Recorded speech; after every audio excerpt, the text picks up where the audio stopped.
Mungkin karena posisi kita itu di bawah, maka seringkali kita dibuang. Betul-betul dalam pergaulan, dalam keluarga kita. Tapi ingat saudara-saudara, batu yang dibuang oleh tukang-tukang bangunan akan menjadi batu sendi. Salam damai sejahtera saudara-saudara yang terkasih pencinta firman Tuhan. Berjumpa kembali dengan Bible Learning with Father Joseph edisi ke-93 di tahun 2024 ini. Saudara-saudara, bagaimana kabar Anda hari ini? Saya mohon maaf sekali karena suara saya habis setelah misa Trihari Suci, misa Paskah di paroki, ngomong, lalu juga bikin video juga, terlalu diforsir. Lalu juga tadi baru ngajar sehingga habis. Saya minum dulu ya saudara-saudara. Suaranya udah habis. Kalau Anda semua gimana? Apakah Anda sehat-sehat? Siapa yang sejak Minggu Palma, Kamis Putih, Jumat Agung, Sabtu Suci, Minggu Paskah Anda jadi panitia di gereja? Saya Romo. Capek enggak? Ya pasti capek lah Romo. Ngelayanin umat. Kadang-kadang kita salamin, kadang-kadang yang mereka balas senyum, kadang-kadang diomel-omelin. Ada umat-umat yang misalnya udah datangnya telat, mau duduknya paling depan, parkirnya paling deket sama gereja, dan lain sebagainya. Saudara-saudara yang terkasih, itulah dinamika berpastoral atau dinamika pelayanan kita. Nggak semua orang yang kita layani itu ngerti capeknya kita. Nggak semua orang itu ya nurut kalau diatur gitu ya. Namanya juga hidup kita di dunia ini. Tapi percayalah saudara-saudara, apapun pelayanan Anda, sekecil apapun untuk membuat perayaan Paskah menjadi lebih meriah, umat yang datang bisa tertib, semua orang mendapat kesempatan untuk mengecap betul-betul rahmat demi rahmat. Tuhan pasti memperhitungkan semua jeripaya semua pelayanan Anda. Saudara-saudaraku yang terkasih, hari ini tanggal 2 April di 2024 kita memasuki oktav Paskah yang kedua. Yang paling saya suka adalah ketika 1 minggu setelah Paskah, bacaan-bacaannya itu kita bisa melihat deh bagaimana tokoh-tokoh dalam kitab suci bertransformasi. Tokoh-tokoh ini dari bukan siapa-siapa menjadi pribadi yang luar biasa. Hal itu terjadi dari pihak Tuhan. Maka betul saudara-saudara, kalau dikatakan batu yang dibuang oleh tukang-tukang bangunan akan menjadi batu sendi. Hal itu terjadi dari pihak Tuhan. Sebuah keajaiban di mata kita. Itu sungguh-sungguh terjadi bukan hanya Tuhan Yesus yang ditolak, yang dihina, yang disiksa, wafat, bahkan disalibkan, diangkat oleh Allah betul-betul dengan kebangkitannya yang mulia. Tetapi ternyata kita juga yang seringkali oleh keluarga kita, oleh pertemanan kita, oleh pekerjaan kita, dimanapun kita berada, cuman gara-gara mungkin kita pendek, mungkin gara-gara muka kita nggak menjual, mungkin gara-gara tas kita nggak bermerek, mungkin gara-gara yang mobil kita yang mobil jadul. Mungkin karena rumah kita masuk ganggang gitu, kecil gitu. Mungkin karena posisi kita itu di bawah, maka seringkali kita dibuang. Betul-betul dalam pergaulan, dalam keluarga kita. Tapi ingat saudara-saudara, batu yang dibuang oleh tukang-tukang bangunan akan menjadi batu sendi, menjadi batu penjuru, menjadi tonggak. Saya sangat berharap saudara-saudara, mungkin Anda saat ini menjadi salah satu beban bagi keluarga Anda. Tapi percayalah dengan pembentukan karakter, dengan kerohanian yang diolah betul-betul, kerja keras, rahmat-rahmat Tuhan, pertolongan-pertolongan Tuhan. Saya berdoa buat Anda semua, suatu saat nanti Anda yang menjadi penopang keluarga Anda betul-betul, menjadi anggota keluarga yang diandalkan betul-betul. Karena Tuhan tahu, didikan-didikan kita selama ini betul-betul meskipun berat, meskipun banyak air mata, meskipun capek gitu ya, tapi sangat berguna buat masa depan kita. Contoh anak yang dididik secara manja di rumah sejak kecil, ketika dia masuk di pekerjaan, masuk di pelayanan, itu bakal jadi orang-orang yang nyusahin. Karena apa? Nggak pernah kerja, nggak pernah merasa capek. Maka ketika dituntut sedikit mereka mengeluh. Tetapi buat Anda yang dari kecil mungkin orang tua Anda galak. Mungkin orang tua Anda sering nyuruh-nyuruh. Mungkin Anda diperlakukan seperti pembantu gitu ya. Anda betul-betul rajin, di keluarga sudah dipupuk, nanti masuk dunia kerja, masuk dunia pergaulan, masuk dunia pelayanan, Anda akan betul-betul tampil sebagai pribadi-pribadi yang luar biasa. Nah, saudara-saudaraku yang terkasih, contoh yang bisa saya angkat dari bacaan pertama itu diambil dari Kisah Para Rasul bab 2 ayat 36 sampai 41. Ini lanjutan dari bacaan pertama hari kemarin. Masih dari Kisah Para Rasul, kita bisa melihat di situ. Seorang Petrus loh, bayangin. Kalau misalnya Yohanes atau Yakobus, oke lah mereka bisa jadi pribadi yang hebat. Ini Petrus. Kita semua tahulah bagaimana Petrus selama ini mengikuti Yesus, bukan? Dia itu memang sih diangkat menjadi pemimpin. Dia dipercaya oleh Yesus. Dia banyak dibawa sama Yesus dalam peristiwa-peristiwa besar untuk menjadi saksi. Tetapi kita tahulah ending sebelum Yesus ditangkap itu apa yang dilakukan oleh Petrus. Sebuah penyangkalan yang nggak bisa dianggap sepele. Sebuah kegagalan, sebuah kejatuhan. Saya yakin Petrus juga secara pribadinya, dia rasa percaya dirinya runtuh itu. Kan dikatakan dia keluar dengan menangis dengan sedihnya. Itu gambar kehancuran. Menangis dalam kitab suci sebagai gambaran dari kehancuran. Dia merasa gagal. Dia gagal dengan Tuhannya. Dia gagal dengan komunitasnya, dengan teman-temannya. Dia gagal juga secara pribadinya. Dia gagal. Nah, tapi luar biasa, ini yang saya sebut dengan kebangkitan Yesus betul-betul memulihkan, menyembuhkan, menyempurnakan, mengangkat Petrus luar biasa. Pribadi yang hancur total diangkat oleh Tuhan Yesus. Selama masih ada hati yang terbuka, selama masih ada hati yang dibentuk, yang mau dibentuk oleh Tuhan, betul-betul setiap dari kita akan bertransformasi. Banyak kita protes dengan bentukan-bentukan Tuhan. Capek lah, lama lah, susah lah, penuh perjuangan lah, ada kegagalannya lah. Ikuti bentukan-bentukan Tuhan. Percayalah, semua kesulitan kita hari ini betul-betul akan sangat berguna buat kehidupan kita di kemudian hari. Nah, kalau kita lihat ya bagaimana Petrus, dia itu mengajar. Hampir tidak pernah ya dikatakan dalam Injil Matius, Markus, Lukas maupun Yohanes sebelum Yesus wafat, Petrus mengajar. Kata-kata Petrus itu merupakan keluar dari permenungannya sendiri. Itu kan tidak, jarang sekali lah. Di sini dalam Kisah Para Rasul dikatakan pada hari Pentakosta berkatalah Petrus bukan kepada rasul-rasul yang lain, tapi langsung kepada orang-orang Yahudi. Bayangin ini, orang-orang yang menyalibkan Yesus, orang-orang yang menolak Yesus selama ini, orang-orang yang tidak mengakui Yesus, orang-orang yang membuat dusta-dusta yang sedemikian rupa. Kata Petrus apa? Seluruh kaum Israel harus tahu dengan pasti bahwa Allah telah membuat Yesus yang kamu salibkan itu menjadi Tuhan dan Kristus. Wafat Yesus yang seolah-olah dia teriak-teriak Eloi Eloi lama sabachthani, ditinggalkan oleh Allah, tapi ternyata Allah tidak meninggalkan Yesus. Betul-betul perjuangan Yesus, pengorbanan Yesus, perendahan dirinya diangkat oleh Allah sebagai teladan buat kita. Dengan wafatnya di salib, Allah telah menjadikan Yesus Tuhan dan Kristus. Nah, yang menarik saudara-saudara, kalimat sederhana dari Petrus ini, bagaimana tanggapan orang-orang Yahudi waktu itu? Sesuatu yang sangat mengagetkan saya. Dikatakan ketika mendengar hal itu, hati mereka sangat terharu. Waduh, kok tumben? Bayangin saudara-saudara, waktu Yesus mengajar saja sebelum wafat dan bangkit, itu mereka seringkali mendengar bukan ajaran-ajaran Tuhan Yesus.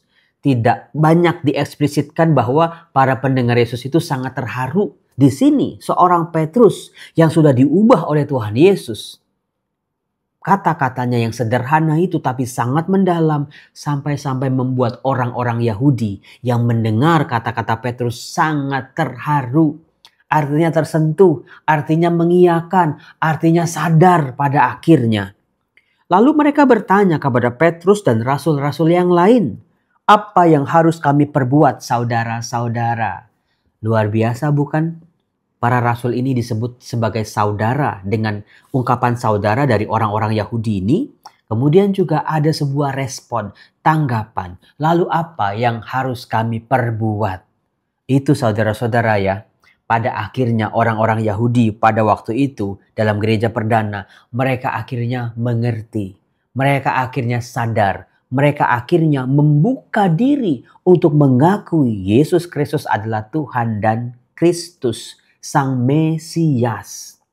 Kok begitu Romo? Bukannya sampai sekarang orang-orang Yahudi nggak percaya sama Yesus? Nanti dulu, saudaraku, gereja perdana di Yerusalem itu memang orang-orang siapa? Ya orang-orang Yahudi. Orang-orang Yahudi yang mewarisi iman Abraham, segenap janji Allah kepada Abraham dan seluruh keturunannya. Orang-orang inilah yang pada akhirnya percaya dan mengakui Yesus adalah Tuhan dan Mesias. Bahwa janji Allah kepada Abraham, kepada Yakub, kepada Ishak, kepada Daud sungguh-sungguh terjadi. Nubuatan terjadi. Penantian mereka berakhir. Apa yang tidak mungkin menjadi mungkin. Hanya gara-gara satu orang yang namanya Petrus yang sudah diubah oleh Tuhan Yesus. Maka saudara-saudara, kalau saya pernah mengatakan, kalau kita mau mengubah keluarga kita, ubah dulu diri kita sendiri. Susah Romo, masa satu lawan banyak, mereka lebih jahat, mereka lebih brutal hidupnya, mereka itu gak pernah mau dengerin. Nanti dulu, seperti Petrus, karena apa? Kuasa Roh Kudus yang menyertainya. Kuasa Tuhan yang bangkit yang menjadi kekuatannya. Kalimat sederhana dari Petrus betul-betul membuka mata, telinga, dan hati orang-orang Yahudi pada waktu itu. Melihat orang-orang Yahudi sudah membuka dirinya, mengakui, lalu Petrus menjawab, "Bertobatlah, hendaklah kamu masing-masing memberi dirimu dibaptis dalam nama Yesus Kristus untuk pengampunan dosamu." Persis seperti yang dikatakan oleh Yohanes Pembaptis, bukan? Lagi-lagi diulang oleh Petrus di peristiwa ini. Petrus mengajak mereka semua bertobat, dibaptis dalam nama Yesus Kristus. Maka kamu akan menerima karunia Roh Kudus, sebab bagi kamulah janji itu, bagi anak-anakmu dan bagi semua orang yang masih jauh, yaitu sebanyak yang akan dipanggil oleh Tuhan Allah kita. Saudara-saudara terkasih, kalau kita cermati kata-kata ini, bukankah Petrus sedang bernubuat tentang kita? Bahwa janji Allah kepada umat Israel tidak hanya untuk orang Israel saja, tapi tadi dikatakan oleh Petrus, bagi semua yang masih jauh, termasuk kita yang bukan orang Israel ini. Tapi karena wafat dan kebangkitan Kristus, karena janji Allah yang tidak pernah terbatalkan ini, kita dilibatkan, kita diikut sertakan menerima janji Allah ini. Janji Allah yang menyertai, janji Allah yang menyelamatkan hidup kita kalau ada pertobatan. Nah, kemudian saudara-saudara, kita bisa melihat bagaimana setelah itu diungkapkan Petrus satu demi satu dia memberi kesaksian-kesaksian tentang hebatnya gurunya, tentang hebat Tuhan dan juru selamatnya ini. Maka saudara-saudaraku, para penginjil, misalnya contohnya Markus. Markus itu sering ikut sama Petrus. Dia pergi kemanapun Petrus pergi. Maka tidak heran Markus bisa menuliskan pengalaman-pengalaman tentang Yesus Kristus selama masih berkarya di dunia di tengah-tengah para muridnya ini. Hal itu pasti didengarnya dari Petrus sendiri. Pengalaman Petrus menjadi pengalaman gereja, menjadi pengalaman kita. Nah, pengalaman yang sama, saudara-saudaraku, juga dialami oleh seorang pribadi lain yang juga sama-sama hancur. Namanya Maria Magdalena. Diambil dari Yohanes bab 20 ayat 1 sampai 18. Anda bisa menghitung berapa kali Maria Magdalena digambarkan sedang menangis. Bukan cuma sekali, berkali-kali. Artinya kehancurannya sangat dalam. Dia hilang betul-betul pegangannya. Setelah makam Yesus kedapatan kosong, maka Maria Magdalena berdiri dekat kubur dan menangis. Dia berdiri, dia nangis, sambil menangis, ia menjenguk ke dalam kubur itu, dan tampaklah olehnya dua malaikat yang berpakaian putih, yang seorang duduk di sebelah kepala dan yang lain di sebelah kaki tempat mayat Yesus terbaring.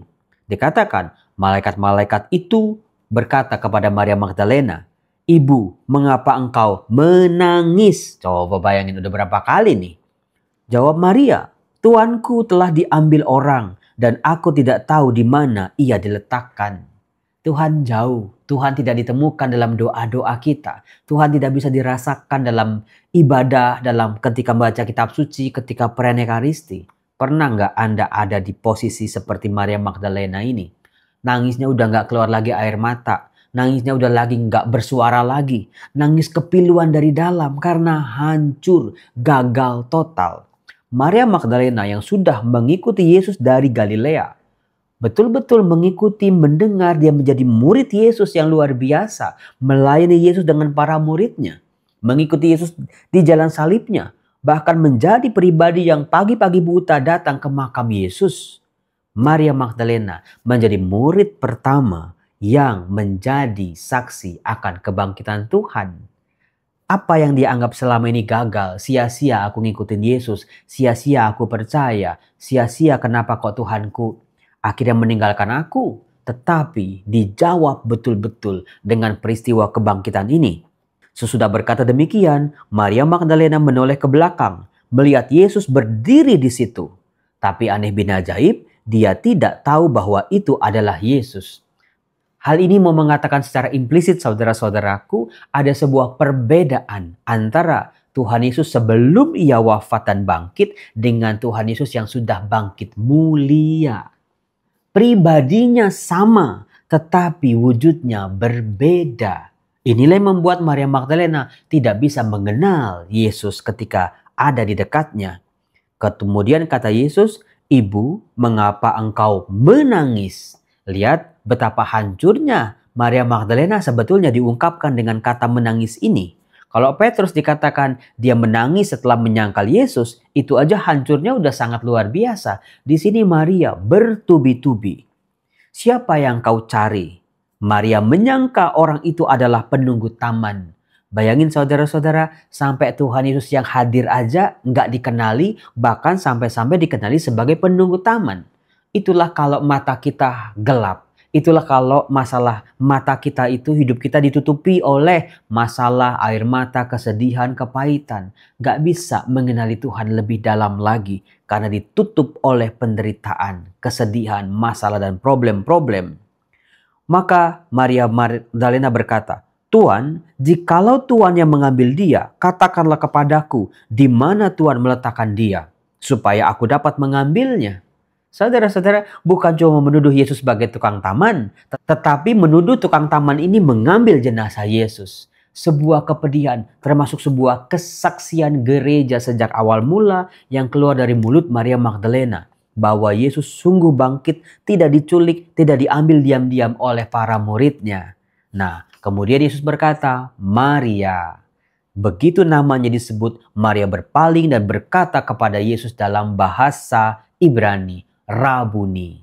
Saudara-saudara, inilah yang disebut dengan firman Tuhan. Kata-kata yang keluar dari mulut Tuhan ketika bersentuhan dengan identitas kita, dengan diri kita. Maria disapa namanya. Dia langsung mengenali Tuhan Yesus. Nah, yang terjadi saudara-saudara sungguh ajaib. "Janganlah engkau memegang aku sebab aku belum pergi kepada Bapa.